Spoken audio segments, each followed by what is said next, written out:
It's hard to think of anything more valuable in a person's life than their own integrity. Integrity is something we spend our entire lives building up.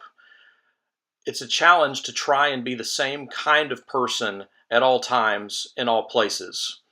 It's difficult, but at the same time, it's even more exhausting to be what Scripture calls a double minded person. That I simply try to be whatever the situation calls on me to be, whatever would impress people the most, or I tell lies in one area and then I have to remember them in other areas. There's so many ways that being a double minded person is exhausting. And even though on the front end it's a harder, more difficult path, integrity is something that pays big dividends, that comes really from being a centered person. Jesus says that out of the overflow of our hearts, our mouth speaks.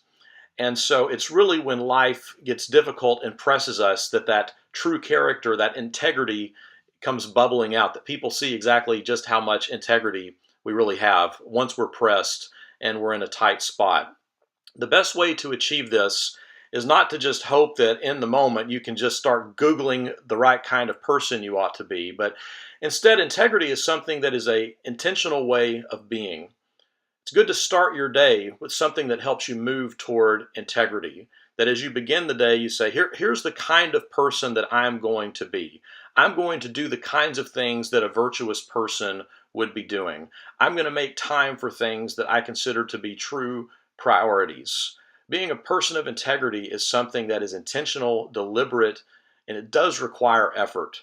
But again, once you establish your integrity, once you have a good sense of who you are and you know who you are, and it's not just dependent on how other people would define you, there's a deep sense of peace that comes from that. So I hope you enjoy this week's verses as you reflect a little bit more on what it means to be a person of integrity.